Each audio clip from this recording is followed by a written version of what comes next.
ng sino man, kundi nasa sa may katawan, nasa sa may sarili. Lukuban man tayo ng kahit na anong klaseng relihiyon, kung wala sa atin, wala din pong magagawa ang anumang relihiyon o samahan.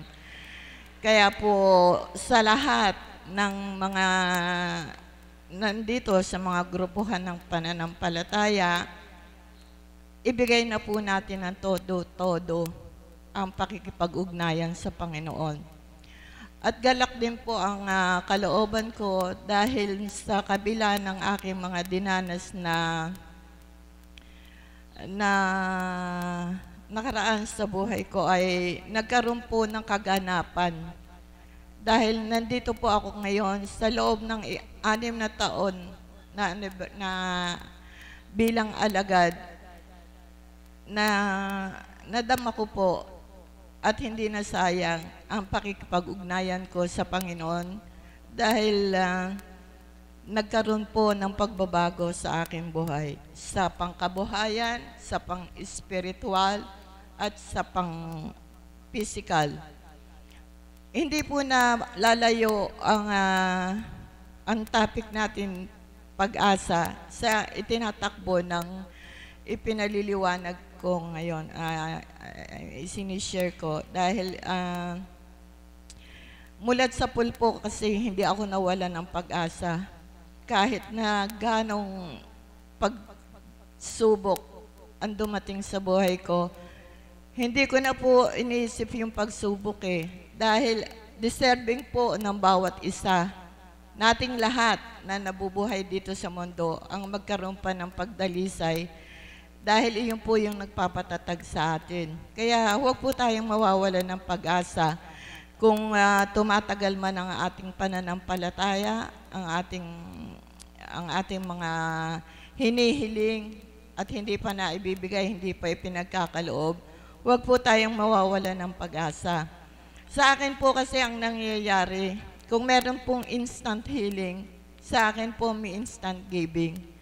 Kasi once na may healing po ako sa Panginoon, andun po.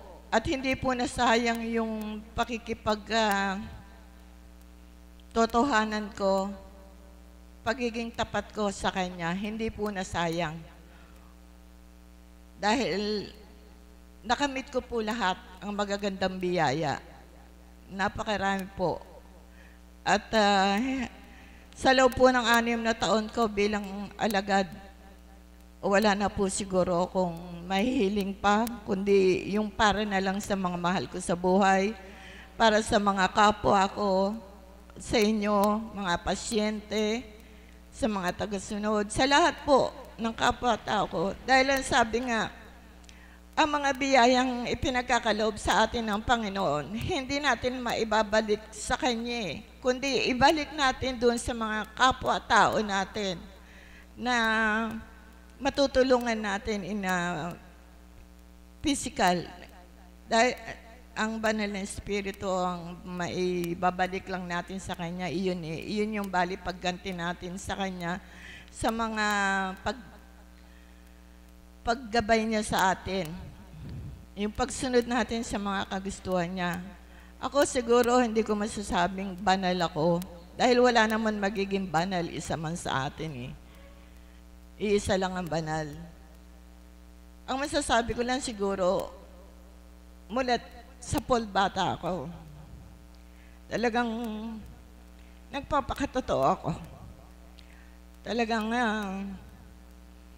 marami mga hindi nakakaunawa. Minsan kasi matigas akong magsalita, matigas akong magdesisyon.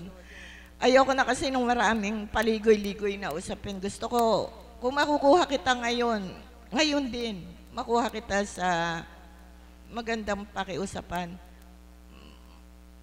Kasi ayoko nang may masasayang, ayoko nang paulit-ulit. Sabi nga, ang lahat ng bagay dito sa mundo ay pahiram lang sa atin. So siguro hanggat may pagkakataon tayo, gawin na natin ng maayos, ng katotohanan, katapatan. Dahil merong isang nakakabatid mahirap naman, hindi natin pwedeng sabihin na gano'n na tayo, na como nasa spiritual na samahan tayo, gano'n na tayo. Hindi natin kailangan iangat ang ating sarili dahil binakakabatid nga.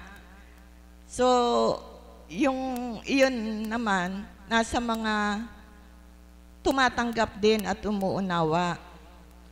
Dati ako, observer ako hanggang ngayon. Subalit, hindi ko na pinapansin o binibigyan ng halaga yung pagkakasalahan ko at yung makakasakit ako ng kalooban ng kapwa ko na hindi nila ako maintindihan. Ang sabi nga, ipagpasa Diyos mo na lang lahat dahil siya, ikaw sa sarili mo, hindi mo siya kayang pagbaguhin o whatever. Pero ang Panginoon ko, isusuko natin lahat sa Kanya. Siyang kikilos para sa ating lahat. Kaya yung maganda siguro, yung lagi na lang tayong maganda ang samahan. Wala na, pangkalahatan po ito. Wala nang mga ano-ano pa sa buhay. Kailangan yung ang perali natin at ang mamayani yung pag-ibig. Wala nang ano-ano pa. Hindi na po siguro katanggap-tanggap yun, lalo kung nandito tayo sa ganitong samahan. Kaya po,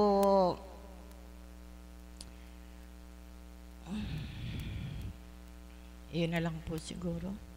Maraming salamat po at magandang umaga po ulit. Maraming salamat po, mahal na kapatid.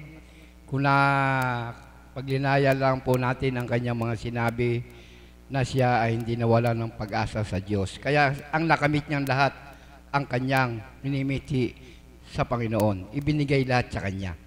Ngayon naman po, upang masaksihan nyo, sapagkat ang aking puso ay napakagalak at ang aking mga anak, sapagkat dumating na po ang pinakamamahal ko sa buhay, ipinagkaloob ng Diyos na hindi ako nawala ng pag-asa na muli kaming magkikita. Tinatawagan ko po ang aking kabiyak na minamahal. Sapagkat yan po ay panandalian ko lamang po siyang makakapiling.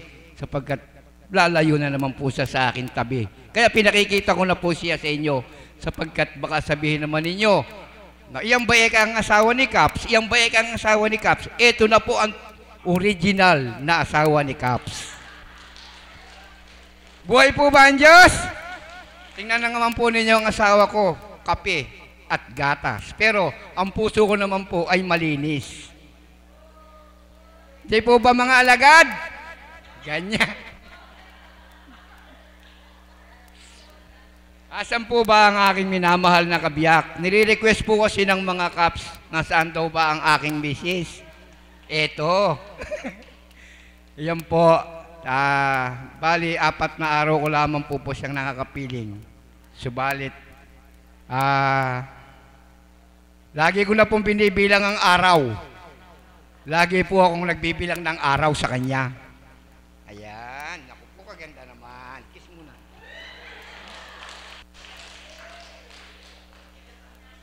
Pakita po yatang tao lang yun eh. Joke lang po.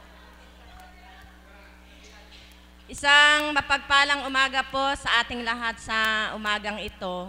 Ako naman po galak naman po yung aking puso. Sa totoo lang po, talagang ilang taon na po ba kaming magkasama niyan? Malapit na pong mag 30 years. Talaga pong hindi naman po kami niyan nag-away. Hindi po kami, ala po kaming talagang pinagkagalitan niyan. Siguro po, talaga po sigurong kaloob ng Panginoon.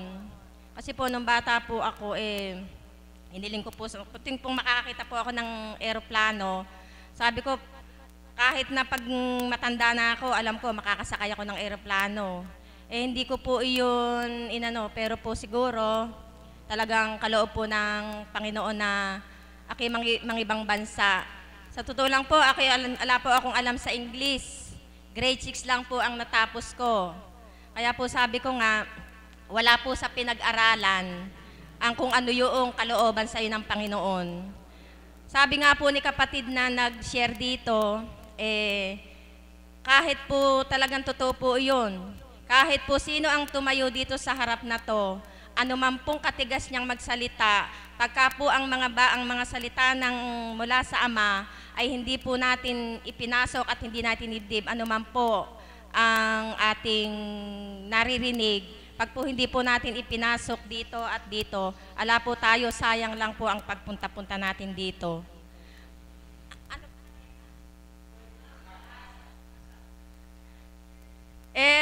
Magandang purihin po ang dakilang Diyos, Ama. Buhay na buhay po talaga sa aking buhay ang pag-asa. Sa totoo lang po, kung babaybayin ko po yung mga bagay na nangyari sa aking buhay sa mga pagsubok, kung hindi po ako nananalig at nagtitiwala at nananampalataya sa buhay na Diyos, hindi niyo na po siguro ako makikitang tumayo dito.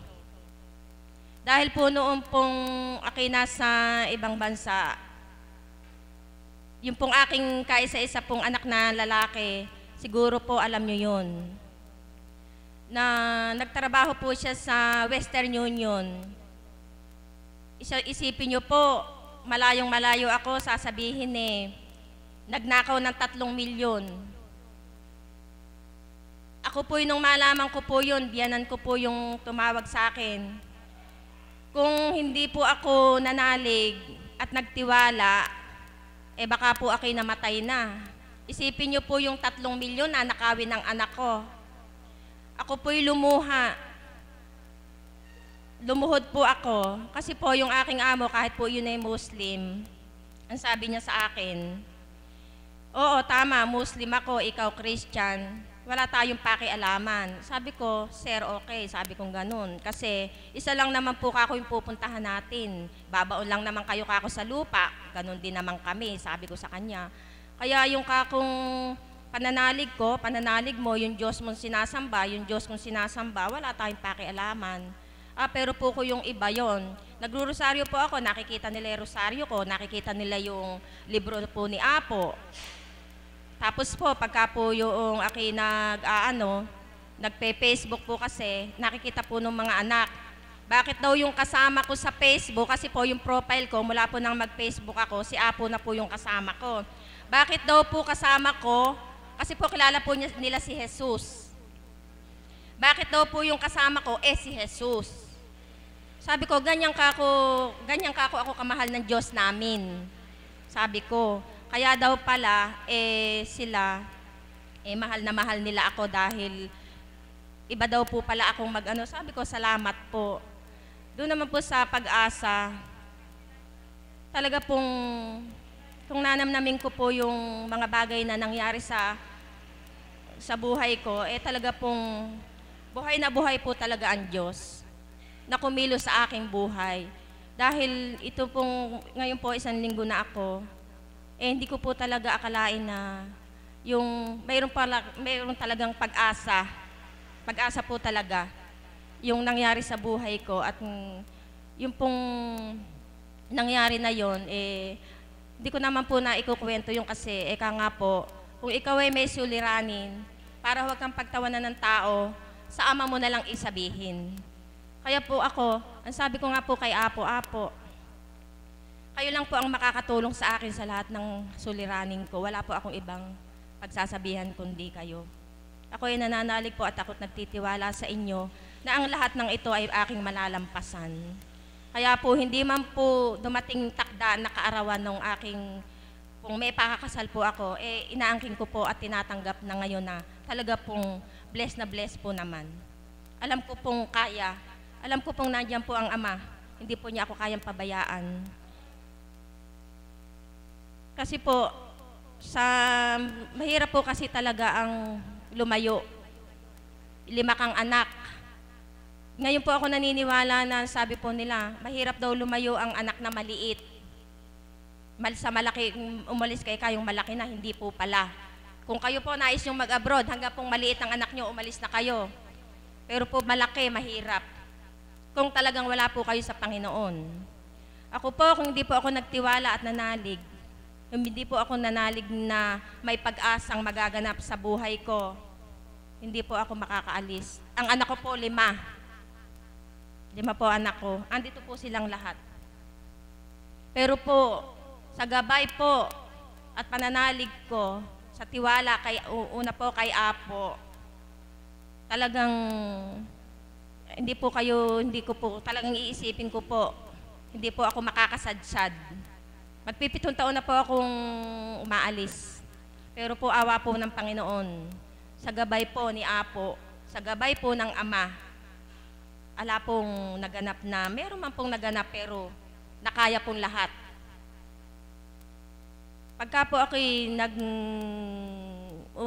gigising sa umaga, yung pong lahat ng inawit natin nung bago po tayo yung po kinakanta ko po yun, kahit na po sabihin na, minsan po sasabihin po, kasi po nasa 7th floor po ako malakas po kasi boses ko. Kumakanta po ako, wala po akong pakialam. Kung magising po yung amo ko, kumakanta ko, pagka po kinanta ko na yung Come Holy Spirit, talaga pong hindi ko na po namalayang magalit sila sa akin. Ala po, yun po yung ano ko. Bago po ako maggawa ng aking work doon, talaga po aking nananalangin. Minsan po sumasabay pa nga po ako dito kasi po pagkatanghali po dito, umaga po doon. Nung pa lang po ako gigising. Nakabukas na po yung aking Facebook. Pinapakinggan ko na po yun dito, kaya blessed na blessed po ako. Buhay na buhay po talaga yung pag-asa sa buhay ko. Kaya po, wala na po akong masasabi sa Ama. Ang Ama po, hindi po yan madamot, lahat po nasa Kanya na. Magtiwala lang po tayo at manalig.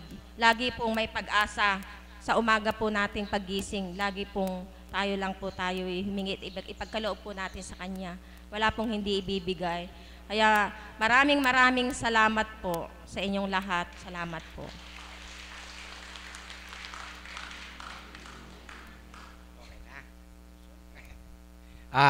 Yan po. Maraming salamat kay Lord at dumating po siya sa aming piling na walang anuman at nakarating ng maayos. Paliliwanag ko lamang po sa inyo yung sinabi niya na nagnakaw ang aking anak ng 3 milyon. Hindi po niya ninakaw. Yung sa kanya pong number na sa pinagtatrabaho niya sa bangko ay nai-withdraw po yung pera po na yon ng taga Davao. Ngayon po, yung pera na yon, yung pangalan po ng anak ko ang ginamit.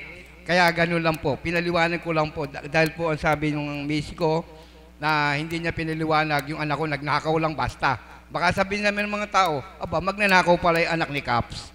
Kaya pinaliwanag ko lang po. Yung po ay napagbintangan lamang po sapagkat hindi talaga po sigurong gano'n ang pagsubok. Pinatibay lamang po kami. Kaya po ngayon, ang susunod ko pong tatawagin ng gatala ang ating mahal na apo, ang minamahal kong kapatid na kumari na kapatid pa, si Kumaring Marie de la Cruz.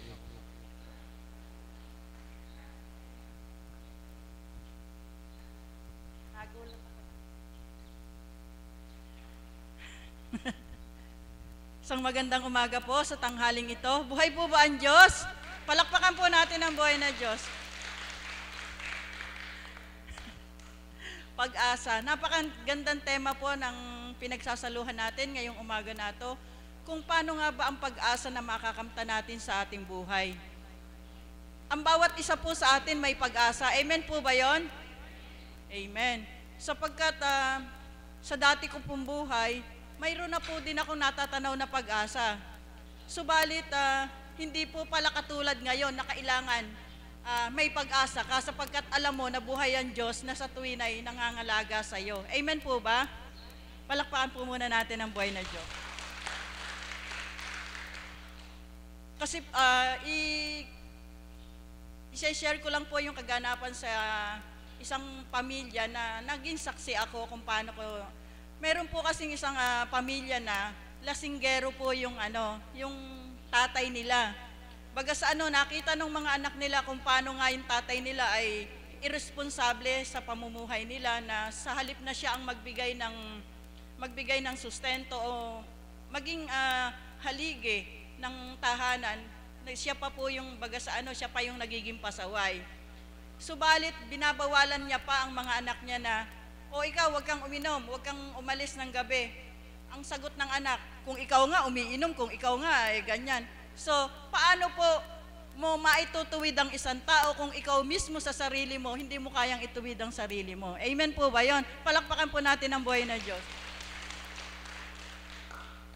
Subalit, hindi nga po nawawalang pag-asa. Sa kadudulog at kadudulog po ng asawa, nagkaroon po ng pag-asa sapagkat sa awa ng Panginoon sa babae, sapagkat nakikita niya na tao sa puso niya yung pagdulog para panambitan para sa kanyang kabiyak na magbago, sapagkat yun ang nagiging salamin ng mga anak niya na hindi masunod yung lalaki sapagkat wala ngang mabuting tinuturo.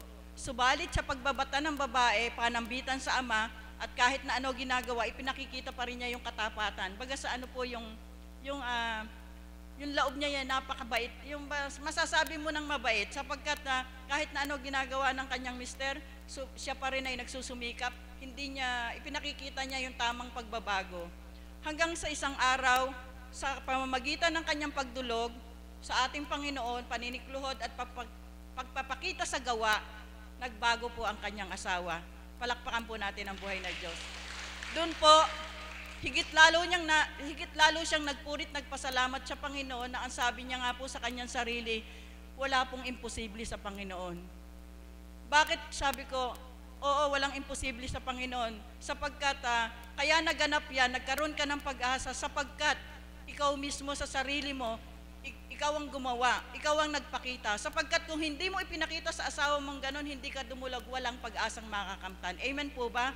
Dahil sa iyong pagdulog, dahil sa iyong pananambitan, sa pagpapakita mo ng kabutihan, kababaan ng loob, na konsensya ang asawa mo. Ngayon po, purihin ang Panginoon, masaya na silang pamilya. Sama-sama silang nagsisimba, sama-sama silang kung saan may okasyon, magkakasama sila. Yun po ay isang halimbawa ng pag-asa.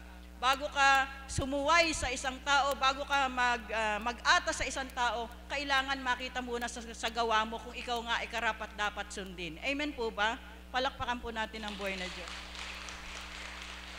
Sa amin po bilang alagad, tama po yung sabi ni kapatid na Irene na mahirap maging alagad, subalit masarap. Sa kabila ng kahirapan, may sarap po. Bakit ko po nasabing mahirap at masarap?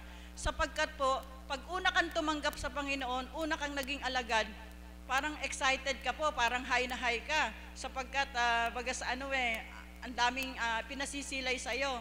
Subalit, doon sa pagkakahay mo na yon, doon ka nasusubukan ng ating Panginoon. Kung tunay ka na nga tumanggap sa Kanya. Kung tunay ka na nga na kaya mo nang iwanan yung dati mong gawa. Sapagkat sa araw-araw, maraming pagsubok na pinapahintulutan ng ating Panginoon na dumatal sa bawat isang alagad. Subalit, dahil sa pagtitibay ng alagad na sa tuwinay may pag-asa, pananambitan, pagpapakatotoo, ang lahat po ng iyon ay nalalagpasan. Amen po ba? Iyon po yung masarap doon. Sapagkat habang lumalalim ang pagdalisay na ibinibigay sa iyo, ibig sabihin, gano'n na rin kalalim ang pananampalataya mo sa ating Panginoon. Palakpakan po natin ang buhay na Diyos. Kaya po sa aming mga alagad, kabi-kabila ang pagsubok o pagdalisay na pinahihintulutan. Pinahihintulutan po, hindi po ito binigay ng Panginoon, kundi pinahihintulutan niyang maganap sa bawat isa o sa ating lahat upang subukin niya kung gaano mo na nga ba kakilala ang ating Panginoon. Sapagkat ang sabi nga ng Panginoon, paano kita ititindig kung hindi ka nadapa? Kaya ang bawat pagdalisay pinahihintulutan niyang maganap sa atin upang ipakita niya sa atin na siya ay Diyos na buhay na ating pinaglilingkuran. Yun po yung pag-asa sa tuwina na hindi mawawala. Kaya nga po sa tuwina, pagka meron akong, minsan po, tao lang tayo naninimdim. Yung po bang minsan, may oras na dumarating yung kalumbayan sa atin, di po ba? Kahit na wala tayong iniisip, yung parang matamlay tayo, amen po. Ang lagi ko pong inaalala yung kanta, hindi po ako marunong kumanta. Ang ganito po, huwag kang mawawala ng pag-asa. Kung hindi mo man nakamtan ngayon ang gusto mo, darating din ang liwanag, darating din ang bukas. Darating din ang bukas at makakamtan mo yung minimithi mo. Matuto ka lamang magpakatotoo, matuto ka lamang magbata, matuto ka lamang manalig sa Diyos, huwag kang bibitaw, ano man ang nangyari sa iyo ngayon, asahan mo may Diyos, may pag-asa sa tuwina. Amen po ba? Palakpakan po natin ang buhay na Diyos. Kaya po, ano man ang ating pinagdaraanan sa mga oras na ito, iba't ibang klase ang pagdalisay na dumarating sa bawat isa sa atin. Huwag tayong mawala ng pag-asa, kundi ialay natin to sa ating Panginoon ng may kababaan. Ipakita natin sa ating Panginoon ang ating puspos na pakikipagtotoo sa Kanya, pananalig na isang araw, makakamtan din natin yung minimithi natin at isang araw ang pag-asa ay darating sa iyo. Marami pong salamat at magandang umaga po sa inyo. Maraming salamat po, mahal naming kapatid. Talaga po, huwag po nating ilalayo sa ating buhay ang pag-asa. Totoong sinabi ni kapatid na Marie, ang pag-asa ay lagi lamang nating isaisip sapagkat yan ay takda-takda po yan. Hindi po ngayon, humiling po tayo ngayon. Gusto po ninyo, pag-uwi ninyo, nandun na po ang hiniling ninyo. Hindi po ibibigay ng Ama ang takda talaga niyan. Sapagkat ako sa buhay ko, napakatagal ko po talagang nagkasakit taon. Halos 2 taon, higit pa po sa 2 taon, ang katawan ko ay kumakatas. Pero hindi ako nawalan ng pag-asa sapagkat alam ko, pagagalingin ako ni Lord. Kaya ngayon naman po, upang makapagbigay ng sigla sa ating mga tao na manatutulog sa ating mga kapatid, may nakayok-ayok na po dyan. Ayan, nakikita ko po. Kalabitin po nga ninyo ang inyong katabi. Sabihin mo, kapatid, huwag kang mawawalan ng pag-asa sapagkat buhay si Lord. Tinatawagan ko po ang aking kapatid na minamahal na kumari pa rin, kinakapatid pa, kapatid pa sa puso, si Nanay Mirna. Upang magbigay po siya ng isang awitin sa atin, nang magising naman po ang ating mga diwa. Salamat po, Ama. Tunay na buhay ka at ang pag-asa ay magmumula sa iyo. Ang pag-asa ay magmumula sa iyong kadakilaan. Muli po, Ama, nawa ang pag-aalay kong ito ay maging kalugod-lugod sa iyo at maging sa mga kapatid kong naririto. Pagharian mo po akong ganap, Ama. Amen. Buhay po ang Diyos. Napakaganda po ng tema sa bawat araw. Maganda po ang temang binibigay ng Ama at pati po ang mga kapatid na nagbahagi. Sa bawat isa pong nagbahagi ay makakapulot po tayo ng mga bagay na magbibigay sa atin ng pag-asa. Ano po? Talaga pong ang pag-asa ay magmumula sa Diyos. Gaya po ngayon, sabi ng kapatid na facilitator, kalabitin nga ninyo inyong mga katabi. Habang kinakalabit ko po sila, mga kapatid, hindi ako nawawalan ng pag-asa. Paawitin ako ng Ama para ang paa ko hindi ko maibabad sa mainit na tubig dahil lamig na. Palakpakan nga po natin ang Panginoong Diyos na buhay. Hindi na po ako magbabahagi, kundi katotohanan po na napakalaking pag-asa na po ang binigay ng Diyos sa buhay ko. At ngayon po, ang awiting ito, kung pakikinggan po natin yung melodiya ay tila po awit na pangmundo. Ano po? Subalit doon sa mga nakakaalam ng awiting ito po ay isinaayos ng banal na Espiritu. At ang awiting ito ay pinamagatan sa bilang awit na pangmundo ay How Can I Tell Him About You? Kumbaga para sa minamahal. Ano po? Sa minamahal ng puso bilang tao. Subalit dito, sa nilalaman ng mga awiting ito, binago ng Espiritu sa katauhan ni Mami Beth. Pakinggan po ninyo. Dito po isinasaad yung kapag ako'y nalulungkot, binibigyan ako ng pag-asa ng Panginoon. Kapag nawawalan ako ng pag-asa, siya yung nagbibigay sa akin ng pag-asa. Amen po ba? Ang katotohanan po, lahat po halos ng awitin ay maaari po nating iangkop sa mga temang ibinibigay ng Ama sa atin sa bawat araw. Kaya po nawa, magustuhan po ninyo. At higit sa lahat, para sa ating Panginoon. Ako naman, ang tanong ko dito sa awiting ito, Lord, Ama, how can I tell them about you? Paano ko sasabihin sa kanila na ang lahat ng pag-asang nakakamtan ko ay mula sa iyo? Mula sa iyong mga banal na aral, sa pamamagitan ng iyong kinalugdan, walang iba kundi ang ating minamahal na Apo Kunching na sa bawat araw ay ginagamit ng Diyos sa pamamagitan ng banal na Espiritu upang tayo'y masidla ng pag-asa. Kapatid na Alan,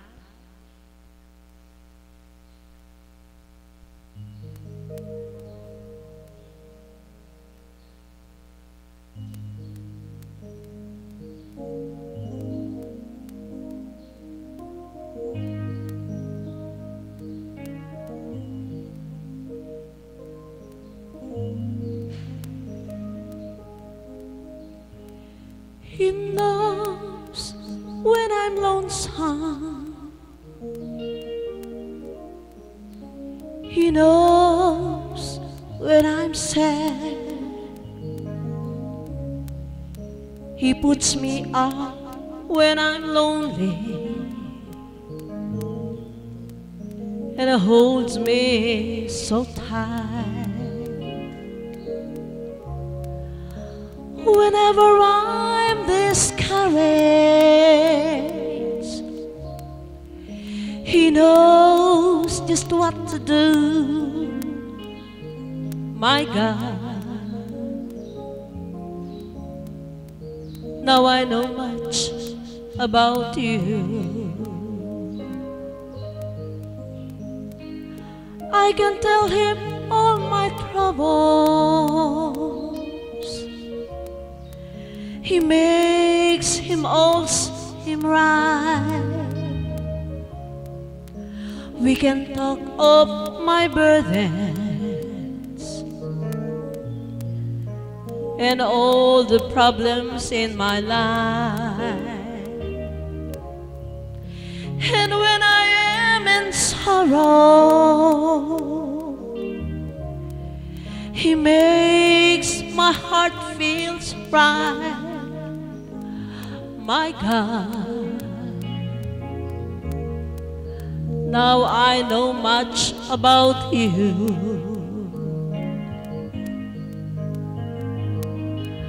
How can I tell them about you? God, please tell me what to do. Everything is right whenever I'm with you.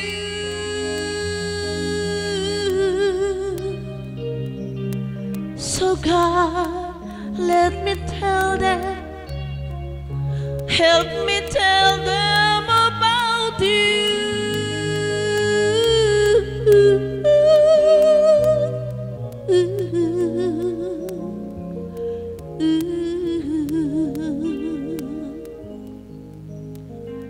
How can I tell them that I miss you whenever I go astray? How can I tell them that I think of every single night and day? And when you are with me, I can tell everyone, oh Lord, you're great. Oh God, please help me tell more about you. How can I tell them about you? God, please tell me what to do. Everything is right whenever I'm with you.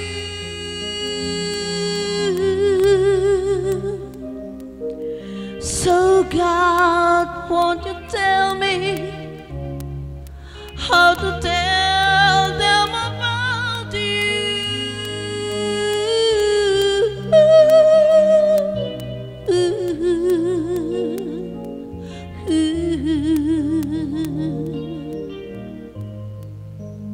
I can tell him all my troubles. He makes all seems right. We can talk of all my burdens and all problems in my life. And when I am in sorrow, He makes my heart feel right. My God, how can I tell them about you? How can I tell them about you? God, please tell me what to do. Everything is right whenever I'm with you.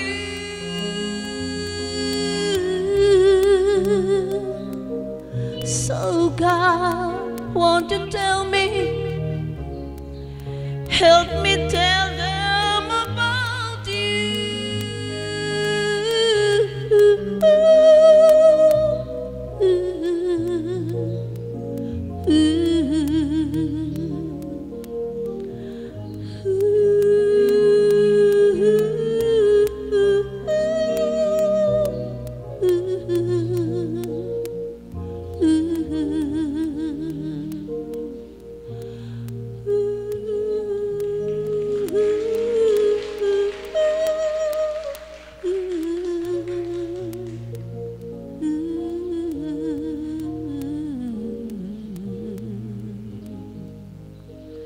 Thank you, Lord. Maraming salamat po. Salamat po sa iyo ng walang hanggan.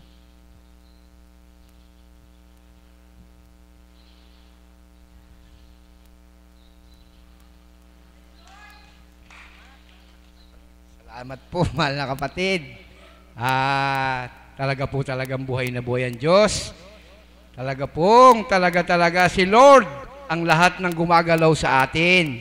Sapagkat tayo, kundi si Lord ay lagi nakakulubot ang ating muka. Hindi po ba? Ngayon naman po ang ibibigay ko hanggat ala po ang ating minamahal na apo. Ibibigay ko rin po ito sa inyo upang makapagpatotoo. Ang kumari ko rin po ito. Kumari ko rin po, talagang kumari ko. Ang aking kumari na si Mother of the House. Yeah. Ang dami ko pong kumari ngayon. Salamat po, Ama. Hindi na po ako dumulog sapagkat alam ko po na ang lahat ay nagmimithi na makaniig ng ating banal na Espiritu sa katawan nating mahal na Apo Kunching. Purihin, dakilan ng ating Panginoon. Happy anniversary, anak. At happy birthday po kay Tita Lina. Ang sarap po ng pagkain namin ngayon. Kaya mga alagad, wag kayong uuwi. Buhay po ba ang Diyos? Amen po ba yun? Nagdumali po akong bumaba sapagkat napakaganda po ng tema. Nasabi ko nga, pinagmamasdan ko po ang aking kasuutan. Sa dami ng aming hinalo at ginampanan, walang harang. Subalit wala man lang talsik na kahit na ano. Ano po, hindi po ito sa pagmamalaki, kundi isang pag-asa na sa bawat pagtupad at pagganap, ang Diyos ang gumagawa. Amen po ba yun? Pag-asa, dyan po ako nabubuhay eh. Punong-puno po ako ng pag-asa eh. Alam niyo po, may sangka po ang pag-asa. Sapagkat ang pag-asa, hindi basta-basta mo yun makakamtan kung ikaw ay mahina. Mahina ang pananalig mo. Mahina ang pananampalataya mo. Ang pag-asa ay nakakamtan ng mga taong malakas ang pananalig sa Diyos. Buhay po ba ang Diyos? At sa pamamagitan po ng ating mahal na Apo Kunching, sabi ko nga bilang Mother of the House at binibigyan ng pagkakataon na maghayag sa inyo, ang pinakamatibay na pag-asa ko ay ang Diyos ay buhay. Mula nang nadako ako sa dakong ito bilang isang hinirang at sa katauhan ng ating mahal na Apo Kunching ay binigyan ng karapatan na maglingkod sa ating Panginoon, araw-araw na po siya ang pag-asa ko. Sapagkat nahimay ko po na-evaluate ko na simple mang ginagampanan, hindi ko magagampanan bilang tao. Amen po ba yun? Kahit sino, anuman ang kaatasan na mula sa Diyos, hindi magagampanan ng bilang tao kung walang pag-asa na mula sa Diyos na siya ang magbibigay. Buhay po ba ang Diyos? Opo. Kaya bawat araw po, pag nag-uusap nga po kami ng mahal na Apo, talaga pong lagi namin inaangkin sa aming puso at kaisipan na yung hindi pa nagaganap ay ipatutupad na ng Ama pagdaka. Buhay pa ba ang Diyos? At yun yung pag-asa. Bakit po ganon? Sapagkat ang Diyos ay tunay ng makapangyarihan. Kaya ang pag-asa, mo na hinihingi sa Diyos ay kakaiba sa hiningi mo sa tao. Halimbawa po, pag pinaasa ka ng tao, o sige pumunta ka bukas, pahiramin kita ng pera para may pambayad ka ng utang. Pag nagbago ang isip ng tao, madali magbago. Maaari may nakausap na iba, naku, wag mong pautangin yun at hindi yung marunong magbayad. So pag raka-raka, nagbago ng isip ng tao, alam niyo po ba sa Diyos, ang pagkakaiba, pag sinabi niya na may pag-asa kang mahihiram sa Kanya, araw-araw pahihiramin ka niya. Buhay po ba ang Diyos?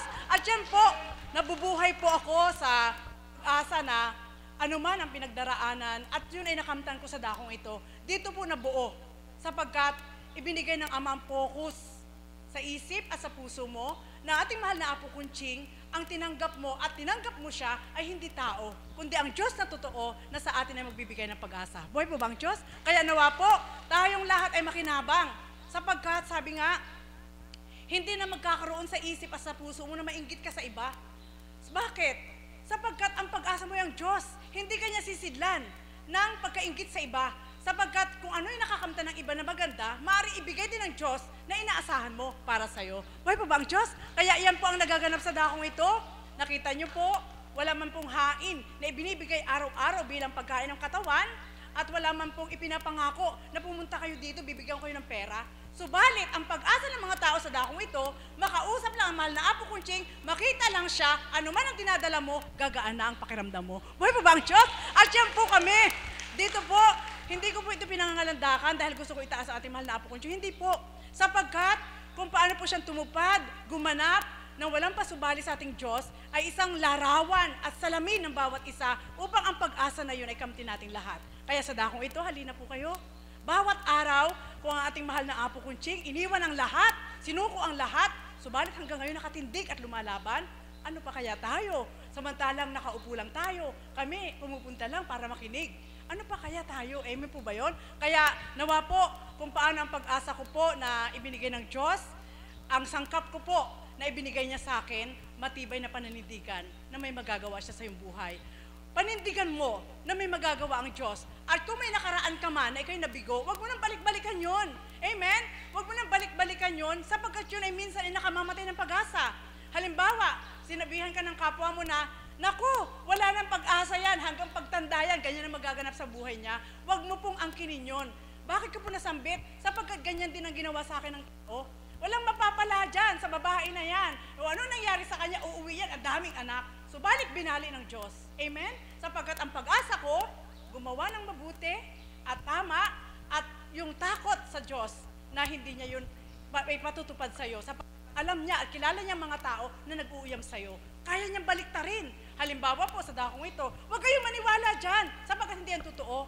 Alam niyo po, huwag niyo pong pahintulutan na kayo ay patayin ng walang pag-asa na yon. Sapagkat yung nagsalita na yun, demonyo. Bakit po nasabi kong demonyo? Sapagkat ang dakong ito'y mabuti. Bakit niya sasabihin na walang pag-asa sa dakong ito? Samantalang ang Diyos ang nagbibigay ng pag-asa sa dakong ito. Kaya mga kapatid, nawa po, himayin po natin upang ang pag-asa po natin ay huwag mamatay, na sa dakong ito, hindi tao ang nagbibigay ng lahat, kundi ang Diyos na totoo sa pamamagitan ating mahal na Apo Kunching na ginagamit sa ating harapan at sa bawat araw ay larawan upang ipasili ng Ama kung paano siya nagpapalakad ng mga pilay, kung paano siya nagpapakita na makikita ang mga bulag, kung paano ang mga patay ay mabuhay niya sa pamamagitan ng kanyang mga aral at yun ang pag-asa na dulot sa dakong ito. Muli, magandang umaga at maraming salamat.